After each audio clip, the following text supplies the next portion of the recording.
Well. I am finally here. Pardon the pipe bomb. The WWE podcast that I've been dreaming to do. Everything is up and running. Got the mic stand. Got my little desk. Got my cheap Chromebook that I'm working with. But finally, the PTP show is in full session, guys. Thank you all very much for joining this brand new WWE and soon-to-be AEW podcast. Pardon the pipe bomb. I'm going to be going over all of the go-home shows that just happened on Monday and Tuesday and waiting for tomorrow's main event for NXT TakeOver Phoenix. All the go-home shows. I will see you guys here, and I'll be right back.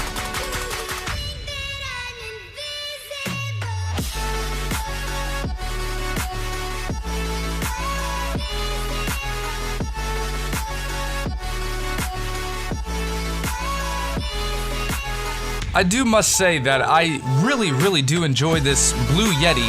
If any of you are listening and do want to start up their own podcast, I highly recommend this Blue Yeti USB plugin. It's fantastic. I absolutely love it.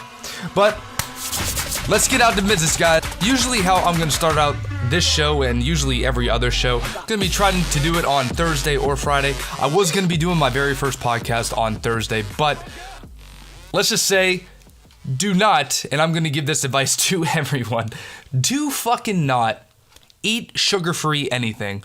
Do not eat sugar-free anything.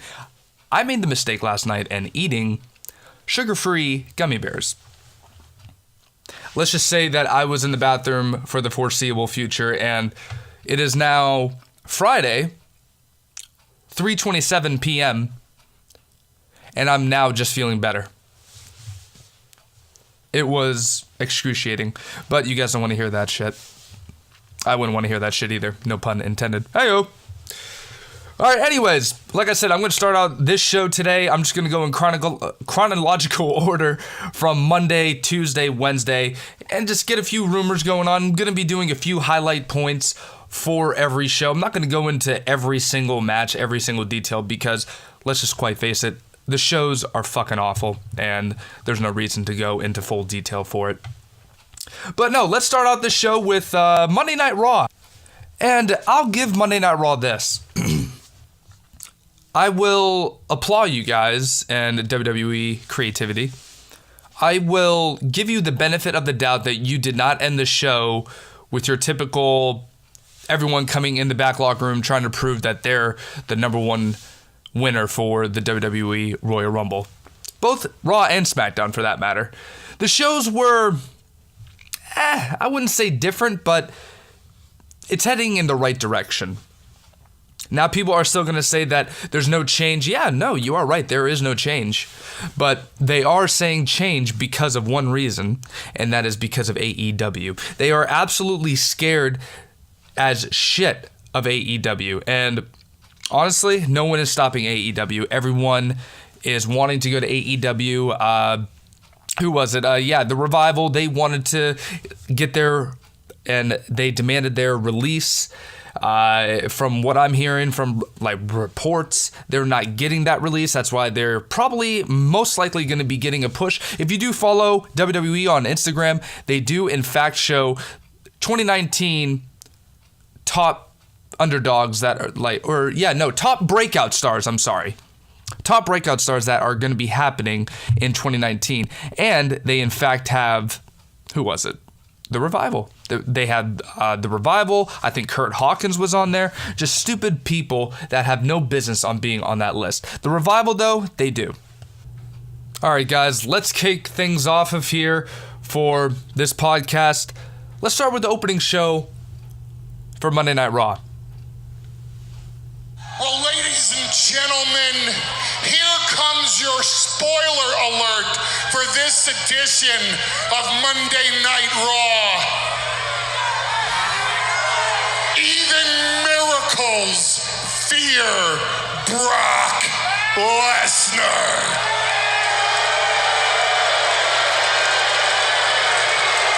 This Sunday night at Chase Field in Phoenix, Phoenix, Arizona at the Royal Rumble pay-per-view event when my client Brock Lesnar puts to bed this ridiculous notion that Finn Balor even belongs in the ring with the Beast.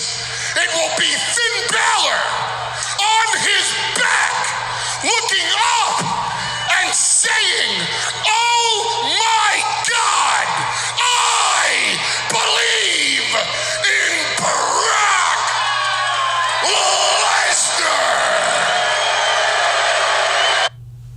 Couple things with this.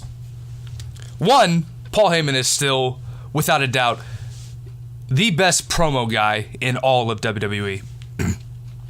He could convince a fucking peanut that he is a chocolate bar. Okay? He is... I don't know if any of you have the WWE Network, but if you want to watch something that is great, on the WWE Network for Beyond the Ring, they have a Paul Heyman edition. I highly recommend that you go watch that. But honestly, sorry about that.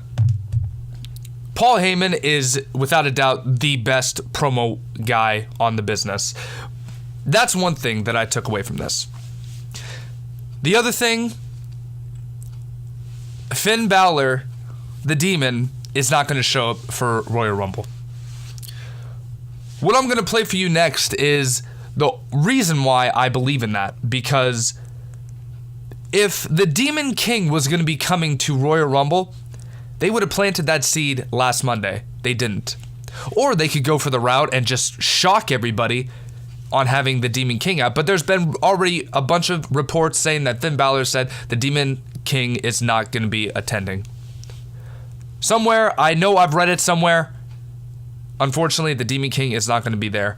And like I said, if he was, they would have already planted some sort of seed, some sort of indication that he was and he will be there. But unfortunately, I don't think he will be. And therefore, later on, while Paul Heyman and Brock Lesnar were out in the middle of the ring, Vince McMahon, who you people want to cheer for this horrible product that he has on TV, Vince McMahon comes out and has something to say to Brock Lesnar. Versus Brock Lesnar. I mean, I would suggest to you the only way anyone could believe in this is if they believe in the old story of David and Goliath. Remember that one? I never read the Bible. This could truly be David and Goliath. You see, let me refresh your memory. One day, David went out into the neighborhood. He ate every single mushroom he could possibly find. And then from there, thought, I'm going to go up and challenge that big, nasty, mean giant. And he did. And the giant Goliath beat the holy hell out of David. And he was never seen again until he was reincarnated as Finn Balor. If any of you did. Now, I got to pause right there. When I was watching it live, right when Vince McMahon said that, I could have swore that would have meant the Demon King. That was the hint. Demon King will be there this Sunday. But as the whole promo went along, then I changed my mind very, very, very quickly. If any of you people actually believe that Finn can beat Brock, then you definitely all believe in fairy tales. You know, last Monday was the worst night of my life, thanks to Baron Corbin. Okay, can I just say something about this whole promo thing now? Why the fuck is Braun Strowman out in the ring and still being a part of the main event? I thought that him and Vince McMahon didn't like him. If I can remember correctly, back in the day, if someone pissed off Mr. McMahon, like Stone Cold Steve Austin did, pouring cement into his, or was that The Rock? Regardless, whatever that Stone Cold Steve Austin did to Vince McMahon did not appreciate him. They went along with the storyline.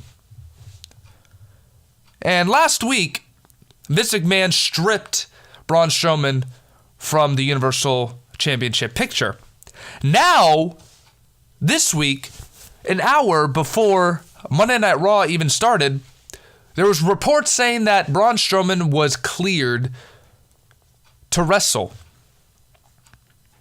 Now, I don't know if all of you are that stupid or if you are just not intentionally intelligent. Remember what he did last week? He lifted a fucking limo over his head. He pushed it over. Now, there could have been screenings and somebody could have helped him. But the fact the guy put over a limousine said, this motherfucker isn't injured. What's WWE planning here? Well, I can tell you this because I spoke with my friend Khaled, and I'm telling you, the reason why that they stripped him from that Universal Championship wasn't because of injury. It was because 2 weeks ago, or 2 or 3 weeks ago, that promo with him and Brock Lesnar, that showed his true colors. He is not ready for the main event picture. He will never be main event ready. He literally forgot his lines. It's been a proven fact that big guys in WWE don't last forever. Goldberg, Ryback, The Big Show, Kane. The only one that has been successful is The Undertaker because that is Vince McMahon's project and that is Vince McMahon's baby. Vince McMahon made The Undertaker back in the Attitude Era, and he's still relevant. But Braun Strowman, he's just an act. Yeah, I'm with him. I love his gimmick. The guy has no mic skills. The guy is a freak of an athlete inside that ring. His agility is absurd for a guy his size. Oh yeah, another one, the Great Khali. He was only good in one thing, and that was the fucking movie The Longest Yard. Anyways. He cost me $100,000, and he cost me my Universal Championship match for you. But saying that, last Monday was the luckiest night of your life as well. So if you still have that Universal Championship after this Sunday, somehow I'll be waiting on the other side. And I'm gonna rip you apart like another one of Mr. McMahon's limousines. This can only mean one thing. I swear to Christ, if Braun Strowman wins the fucking Royal Rumble, I might strangle somebody. And if they give us another thing like Roman Reigns and Brock Lesnar at WrestleMania, only to just replace Roman Reigns with Braun Strowman, another guy who can barely do anything special inside that ring, I will personally turn off WrestleMania that night. If Braun Strowman wins the Royal Rumble match this Sunday, I've given up all hope for WWE. But shortly after, Braun Strowman is talking all sorts of nonsense. And shortly after, Finn Balor comes out and he has a few words to say. I know you don't believe that I can beat Brock. I don't believe in fairy tales. But I believe. And the Balor Club believes. And at the Royal Rumble, I will defeat Brock Lesnar and I will reclaim my Universal Championship.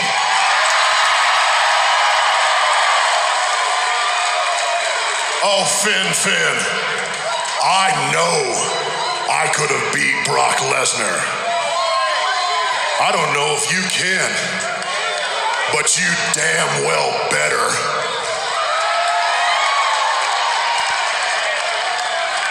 Hey, Braun, thanks for the support. I appreciate it. But really, next time, keep your nose out of my business because I'm going to do something that you've never done, and that's beat Brock Lesnar.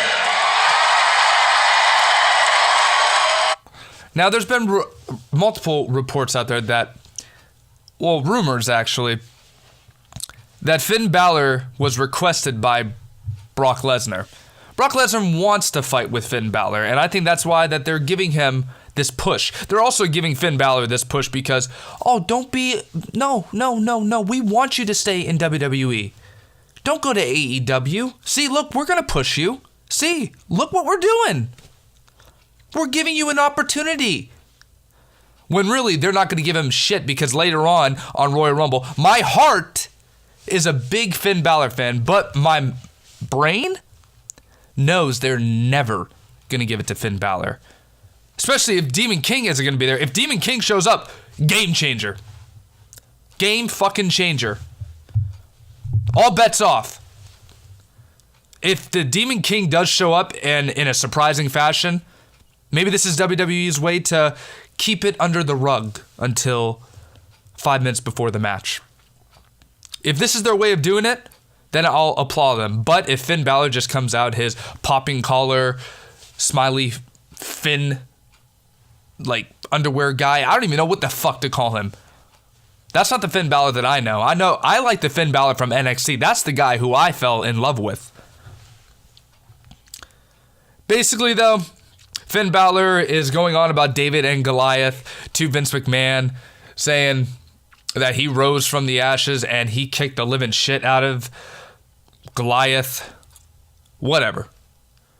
All that it is, they're just giving it a little background story and relating it to Finn Balor being David and being Brock Lesnar as being Goliath. It's all a move, but great promo overall. And honestly, like I said, my heart says I want Finn Balor to win, but my mind says it's not going to happen. So, the next highlight that I really want to go into, I know that there's a bunch of other matches that maybe you guys want me to present. There's no meaning to them. There's nothing about them, like, meaningless. The Revival Raw Tag Team, they got screwed over by Kurt Hawkins, supposedly. And after this promo, there was the Bobby Lashley promo with Apollo Crews. That was god-awful. I'm not even going to touch base on that. So the only other thing that was a big highlight reel for Monday Night Raw was Sasha Banks. Damn. Sasha Banks. Another NXT superstar that I fell in love with back in the day. And she's been in what Bleacher Report said, the mid-card of hell. And she has been dealing with God knows what, but maybe backstage heat. Maybe that's why she's been in the mid-card crisis. I don't know. But she definitely won me and sold me and had me thinking just for a second that maybe that there is a chance that she could win the Raw Women's Championship. With all the reports now with Ronda Rousey leaving after WrestleMania 35, hey, there could be a chance. I'm not going to leave it out. That's another match itself that I don't know who's going to win. Again, my heart says Sasha, but my mind says Ronda. If Ronda Rousey does win, whatever. But I don't see that happening. She'll win for only a couple reasons. Because if she wins, then Charlotte and Becky Lynch will win the Women's Royal Rumble. Somehow, I mark my words, I am marking that somehow there's going to be a fucked up finish like Shawn Michaels and I forget who else. But that year of the Royal Rumble when both of them landed on the apron and somehow it's going to be a fucked up finish. That is my thing. If Ronda Rousey wins, then that's who's going to win the Women's Royal Rumble. But I can see Sasha Banks winning it, just like how Becky Lynch lost her title at TLC. Ronda Rousey came in and stepped in and decided to take action in her own hands and screw both Charlotte and Becky. But I could see Becky Lynch and... Sure I understand. What the fuck? I don't even have my phone out. Huh.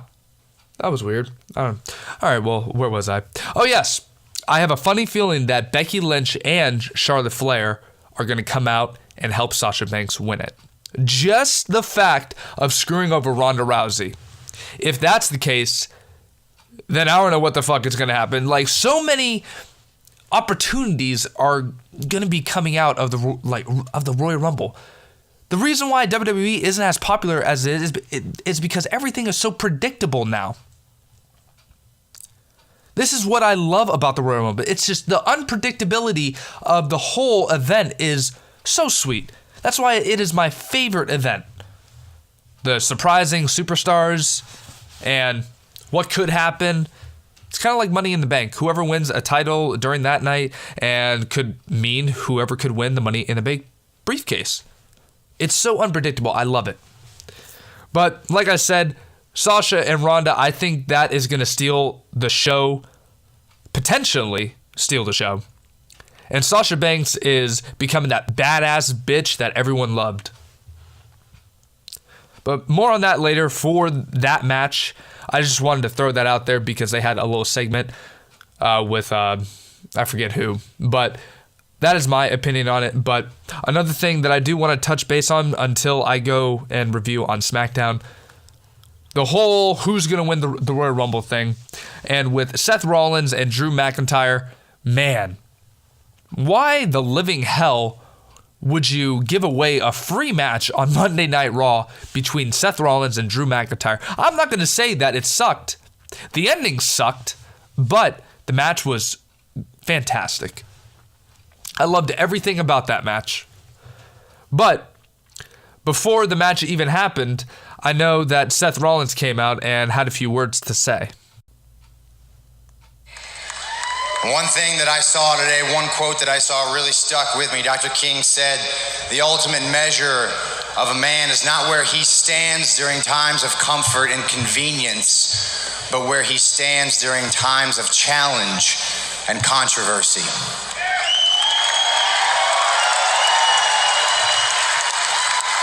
And that hit me a lot because my life's kind of been nothing but challenge and controversy as of late. A few months back, I was standing in this ring. I had 2 titles in my hands. I had 2 brothers by my side. And now I've got no titles and a broken family.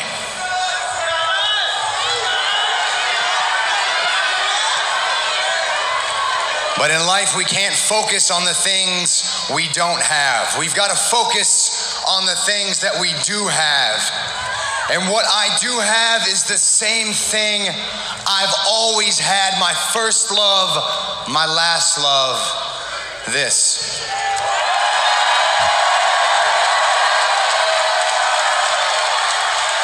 And as long as I've got this ring under my feet and this microphone in my hand and this fire in my eyes, I can stand here and tell you I'm going to go to Phoenix this Sunday and I'm going to win the Royal Rumble match. And you know, even saying that sounds crazy. It sounds like a long shot. Hell, it is a long shot, but I got to be honest with you guys. I don't give a damn because my whole life has been a long shot.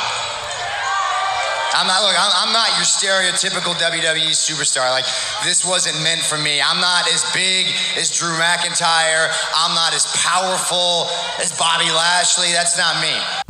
Now, I had to stop that recording because of a stupid phone call. Whatever. But that whole segment right there with Seth Rollins, that is what I wanted. I guarantee that he might win. There's 3 people, probably a top 4 that I have that's going to be winning the Rumble, but I'll get to that when the segment is going to be doing the whole prediction things after when I review everything. But the whole segment was great. I thought that Seth Rollins hit on key points. He tried to connect with the fans because they were in Oklahoma City and the fans could relate to him being on a tractor and all that stupid shit. But shortly after, Drew McIntyre came out, said a few things why he should win. I'm not going to show you, or no, not show. I'm not going to go into that audio of him telling him with Seth Rollins that he should win and not him. But them two together, I can't wait to see them staring off at each other at Royal Rumble. It's going to be a great show. But the match was great. It's hard to believe that the Architect as an underdog, but honestly, at this point, he needs to get and fit into that role of being the underdog because WWE has pushed him so low on the power rankings that it's going to be kind of hard to get him back up. So they're going to be doing the whole underdog card for him. However, a surprise with Drew McIntyre for victory on a Sunday could be very, very, very possible. So anyways, that was Monday Night Raw. Nothing really great about it, but I just don't think that anything else needs to be said about it. And with the match with Sasha Banks and Bayley versus Ronda Rousey and Natalya, handing Ronda Rousey her first loss on Monday Night Raw. That's why I feel that usually whoever loses a match who is defending a title the week prior or on the go-home show of Monday Night Raw or Tuesday Night SmackDown, usually 90% of the time means that they are going to be defending and they will defend their title respectively. All right, now on the show of the real show of Tuesday Night SmackDown, and I'm going to go right to the ending because as much as I didn't really want Andrade, Cien Almas, and Rey Mysterio to fight again, the match was good. The match was better than last week's. The best of 2 out of 3. Great match. But the ending was even better. Basically, the 2 out of 3 match, Rey Mysterio and with Andrade Cien Almas, or Andrade, wherever that you want to call it, the ending was weird, but I liked it. From what I can remember, Samoa Joe came out and attacked Rey Mysterio. The ref called for the bell, and Samoa Joe was attacking Rey Mysterio, saying that I'm going to be winning it. He's making his point of view that he should be the number 1 winner for the Royal Rumble. And as shockingly as it was, Randy Orton came out and RKO'd Samoa Joe. Now, I wasn't expecting that because Randy Orton is a heel, and he's doing a damn good job of it. Now, me, personally, I like him way better as a heel rather than a babyface. But maybe that's just because when I grew up, I saw more of a heel Randy Orton rather than a babyface Randy Orton. But that was one of the highlights on SmackDown, and I just thought that it was a better thing to go into because I want to raise this into question. Royal Rumble is a big-time pay-per-view, and usually sometimes the Royal Rumble has baby faces turn into heels and heels that turn into baby faces. Maybe, I don't know, maybe Randy Orton will turn back into a baby face. I really hope not, because I like Randy Orton as much as a heel as anything. He plays it so well. The ego, his ego is just tremendous as a heel. I love it. But him being a babyface isn't really that bad either. I mean, he's like a babyface as in a smart-ass babyface. But I would much rather him stay as a heel and really not go into the whole switcheroo with him being a heel. But that was one of the other things that I really liked about this Tuesday Night SmackDown edition. But the other thing that I liked was the very beginning. See, I'm going backwards. I like the ending and I like the beginning, but I'm going a little backwards here. I did like at the beginning of the show when Becky Lynch came out stating that she is ready for Asuka. She basically has clawed her way into the spotlight only to have somebody take it away from her. And I felt like that she was really going more towards like Ronda Rousey, but she kept going towards Asuka. And I'm going to play you a clip here from the beginning of Tuesday Night SmackDown. Asuka. Asuka. I have watched Asuka clean out NXT. I have watched her steamroll her way through this. She is undoubtedly one of the best in the world. But I'm better. Now remember this. Remember this. She never beat me for that title. And the fact that isn't eating her up tells me everything I need to know about her as a woman. She and all the others have been warming themselves on the fire that I lit. Very true. But that all changes come Sunday because I am taking my title back. I've already dethroned the queen. And I'm coming to break the Empress because I will walk through fire. I will walk through hell. I will do whatever it takes.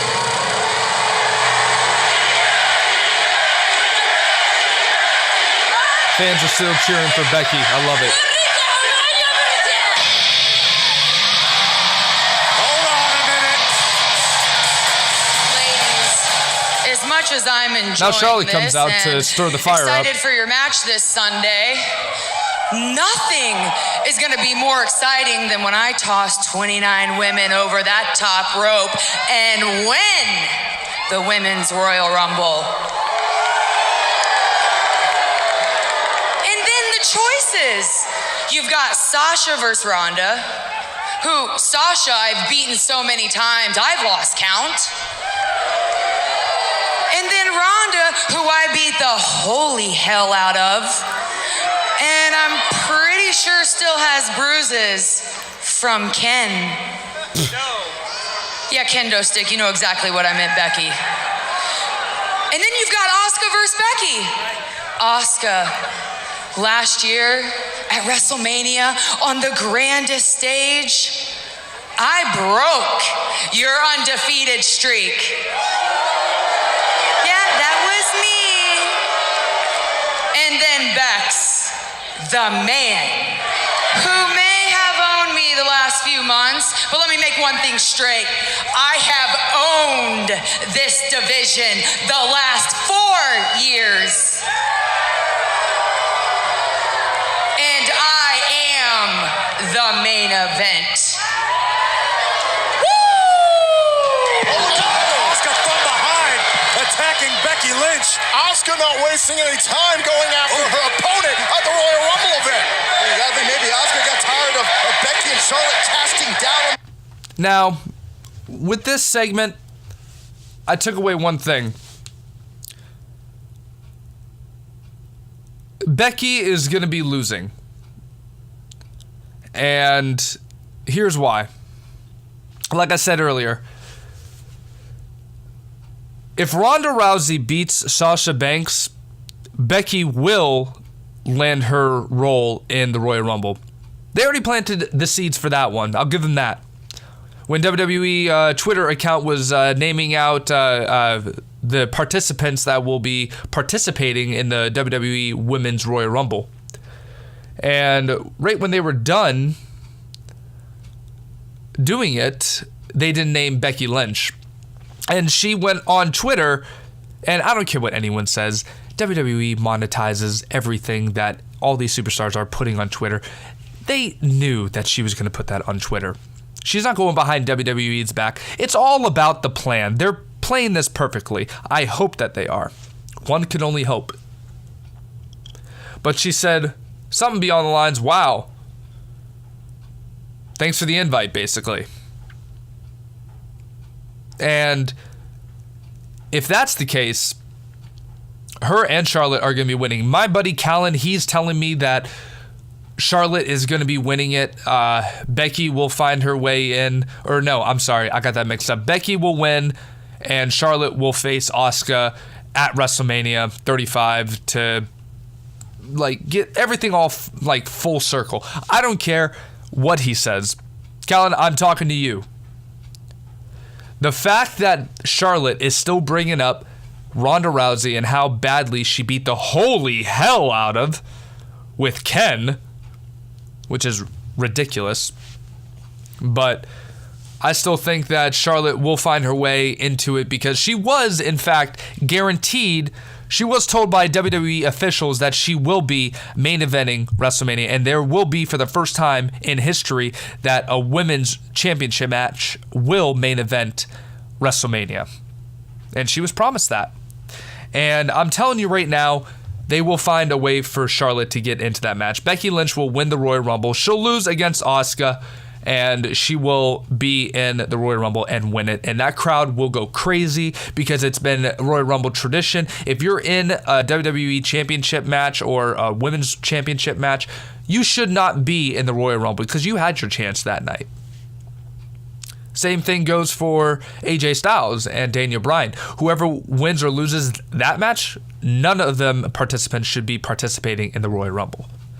You can go all the way back, and I've watched every single season when Royal Rumble comes around. I watch every single Royal Rumble from when I can remember, which is why it's still the greatest WWE pay-per-view event.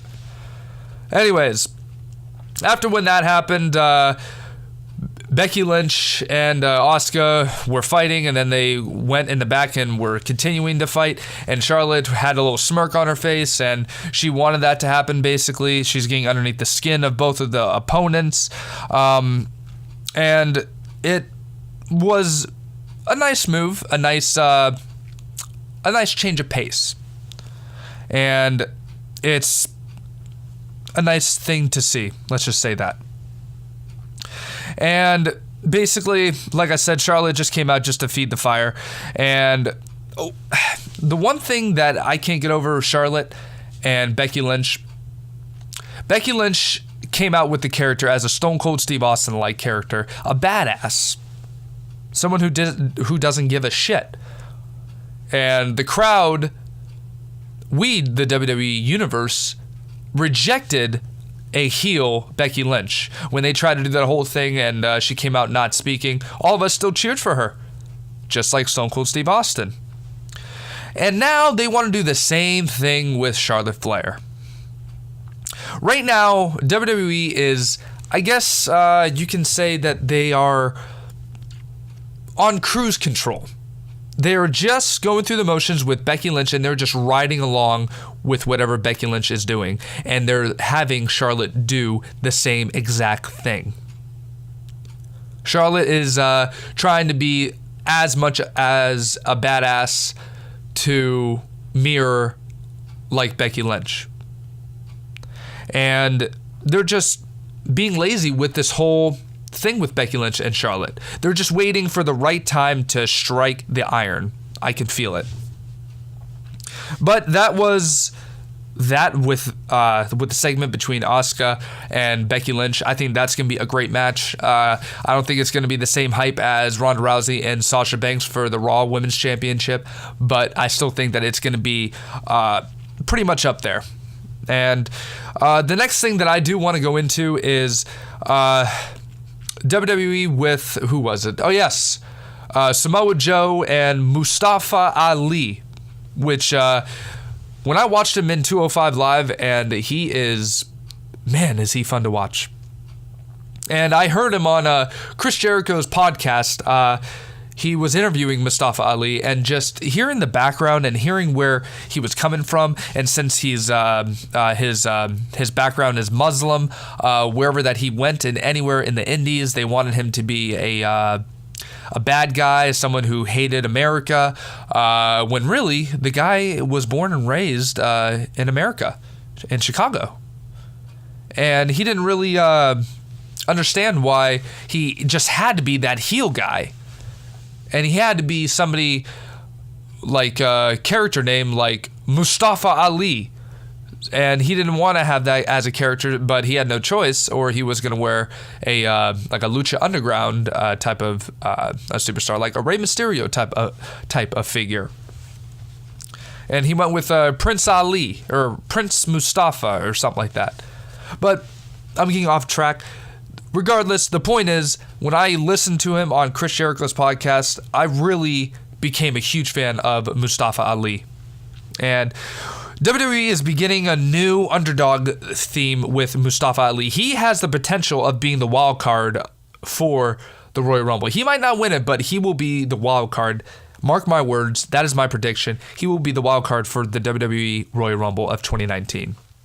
No one's gonna. Maybe people will. I don't know. Maybe they'll expect it. Maybe he'll be the superstar that comes in as number 1 or number 2 and last until number 30 superstar comes in. He'll last like maybe 45 minutes. So they could ride that wave, and I would be all for it. I'm a huge fan of Mustafa Ali, and him and Samoa Joe had a thing, of course. And Samoa Joe is doing his villain self on SmackDown, which I do like, but it's growing tiresome. You can only do so much with Samoa Joe that he is going to be that superstar that just doesn't follow the rules, that doesn't follow everything by the book, does whatever the hell he wants. I mean, I'm fine with that, but there comes a point in time that just gets a little old.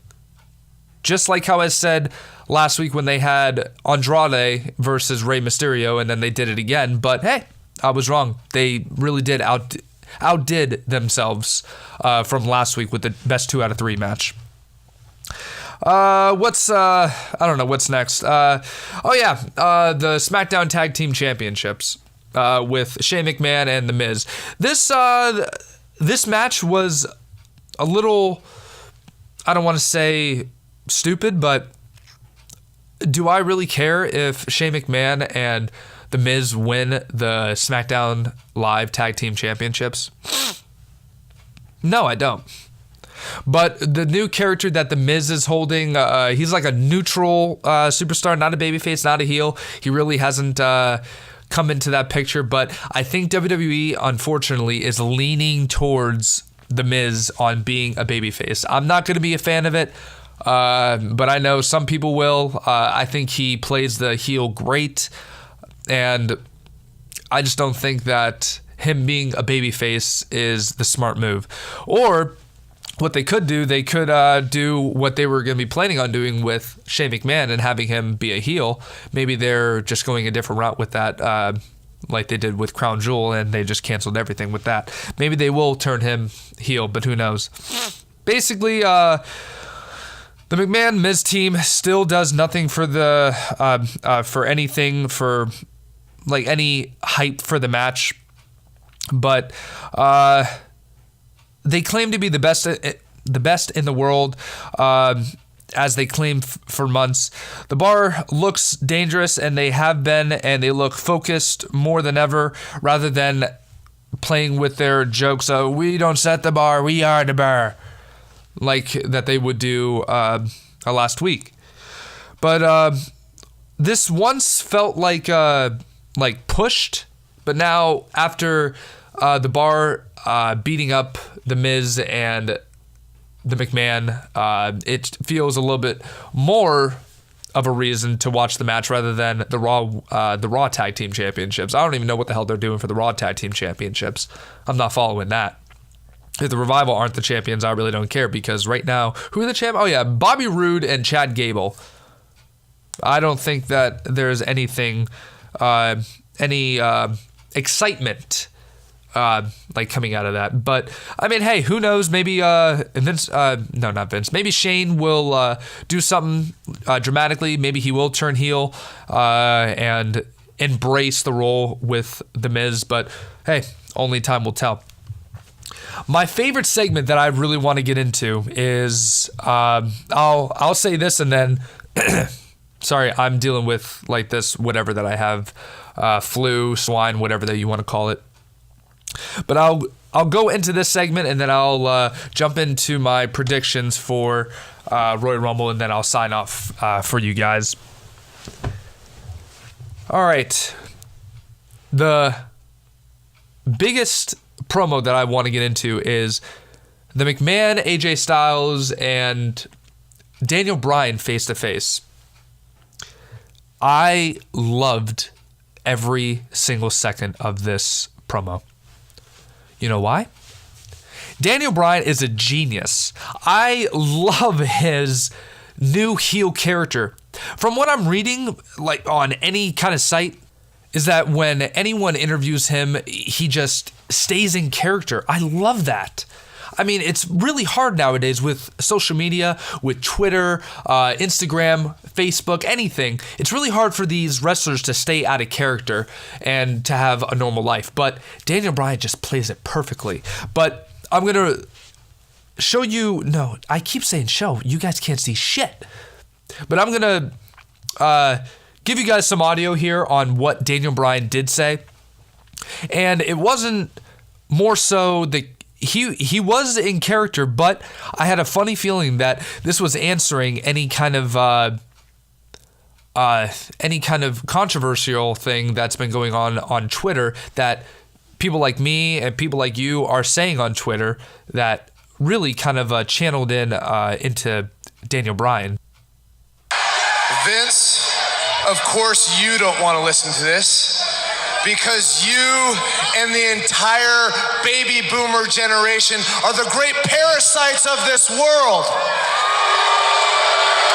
You see, these people bowed down to you when you came out, but they don't realize that you and your entire generation, you take, and you give nothing back, putting profits over both the people and the planet every single time. And they bow to you for it.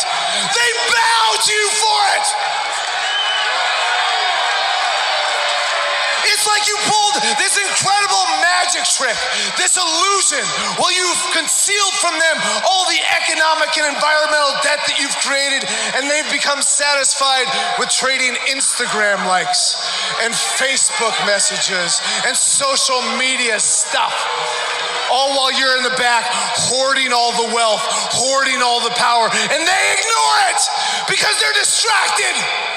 You've created an environment for somebody like AJ Styles to become a hero,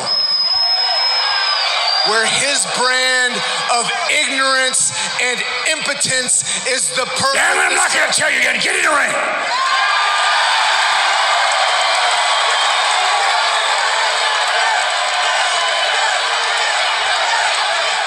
Well, hold on a second, Vince. I know you advertised a face-to-face between Daniel Bryan and AJ Styles, but if a face-to-face is what you want, it doesn't necessarily have to happen in this ring. So, basically after that, AJ Styles, he goes outside the ring. He tries to beat up Daniel Bryan. He then goes back into the ring and throws Daniel Bryan in there. Then he was setting up for the Phenomenal Forum. Daniel Bryan then took Vince McMahon as a shield. AJ Styles went up in the air. Then quickly went down and realized that Vince McMahon was in the way. And then Daniel Bryan then went for the flying knee. Now, what I really want to get into, what Daniel Bryan said right there is so true. When Daniel Bryan was saying hoarding all of the whatever that he said, hoarding all of the money and the superstars. He didn't say superstars, but he might as well should have said the superstars.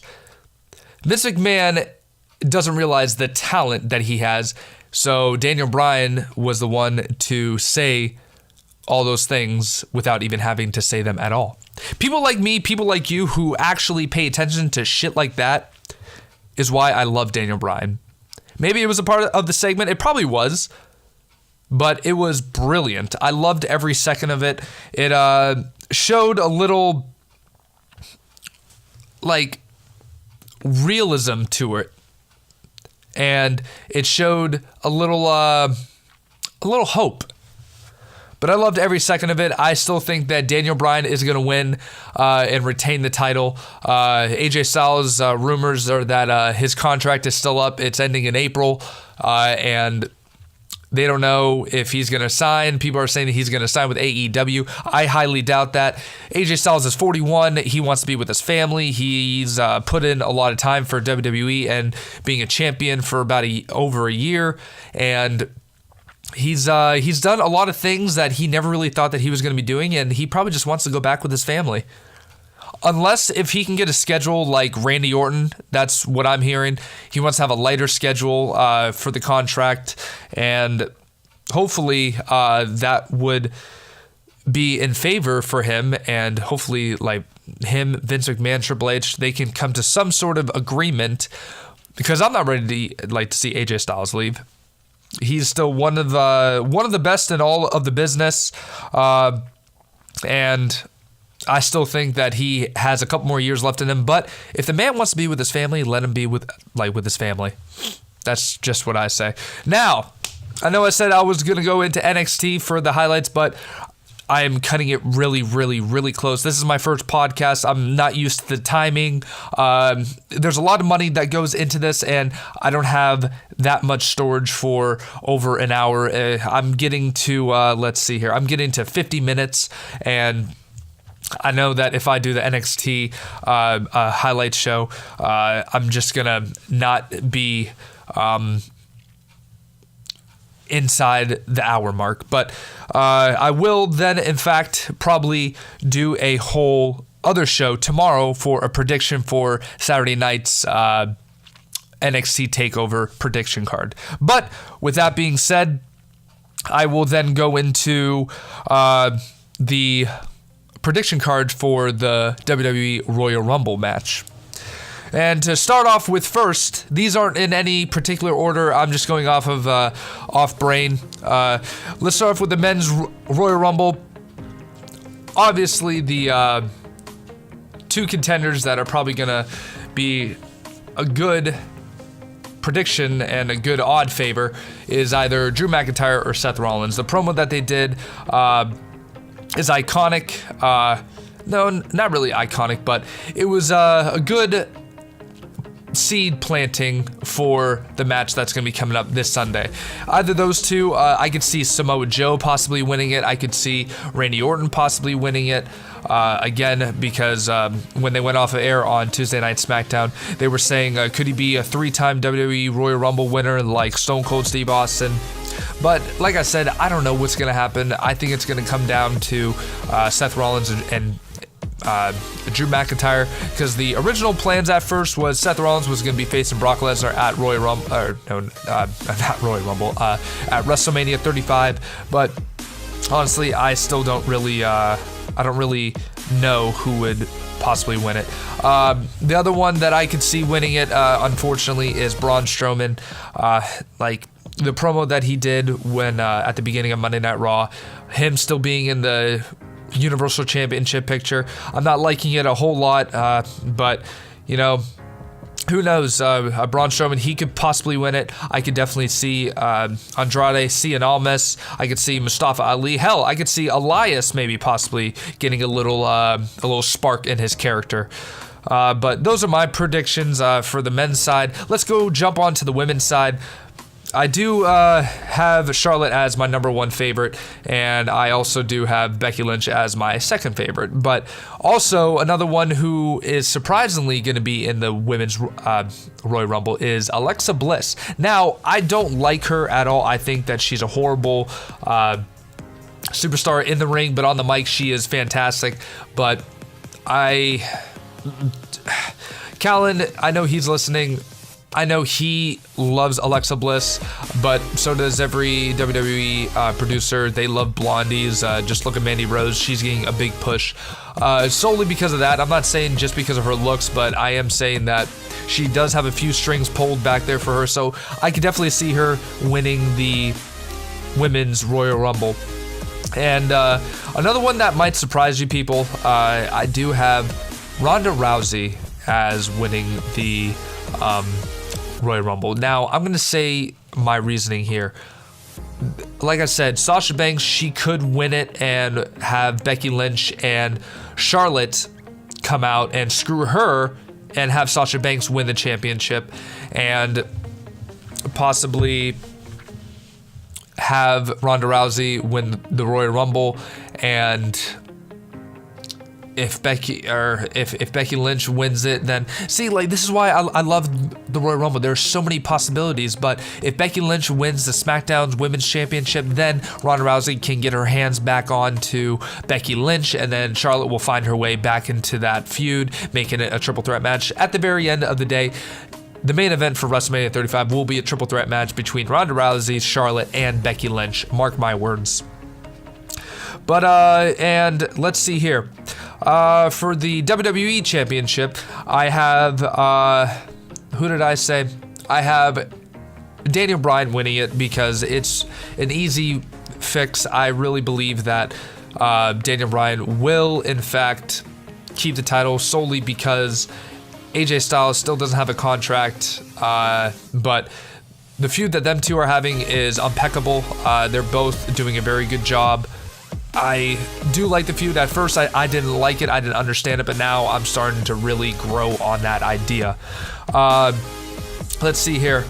Yeah, let's go back to Ronda Rousey and Sasha Banks for the Raw Women's Championship.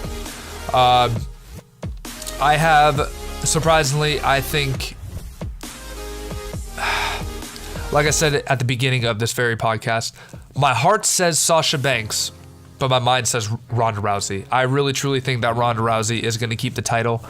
And there's going to be some fucked up finish, maybe, for the women's Royal Rumble. But that's my prediction for Ronda Rousey and Sasha Banks. I think Ronda Rousey is going to keep the title until WrestleMania 35. Shane McMahon and The Miz, I can really give two shits. I really think, though, that The Miz and Shane McMahon, they're going to get the SmackDown Tag Team Championships. But besides that, the bar hasn't really been doing anything great. The tag team division is weak on WWE as a whole. And I just think that Shane McMahon and The Miz, maybe they can add a little spice to that division, knowing that The Miz is just an all-around great superstar. Let's go to the Universal Championship. Now, Brock Lesnar is most likely going to win if Finn Balor comes out, but I still think that with Finn Balor facing Brock Lesnar, I think it's going to be more of an exciting match. I think that Finn Balor will show a side of himself that we haven't seen in a very long time, ever since he got drafted to Monday Night Raw. And I think that he will actually put on a very good show with Brock Lesnar, because Brock Lesnar is the one that actually wanted to face Finn Balor and not Braun Strowman. But hey, what do I know? I'm just a amateur podcaster. But again, if the Demon King does come out, all bets are off. And I don't know what the hell is going to happen, but this is a more exciting pay-per-view event that I have seen in a long time. Better than last year's, of course. Better than 2 years ago. Better than 3. Trust me, I've been watching all of the Royal Rumbles. The last Royal Rumble that has been good for a championship match was Brock Lesnar, Seth Rollins, and John Cena. That will forever be my favorite Royal Rumble match, hands down. But, yeah, and I think, honestly, that is pretty much it. I do have the Cruiserweight match. I still think Buddy Murphy is going to be retaining the championship.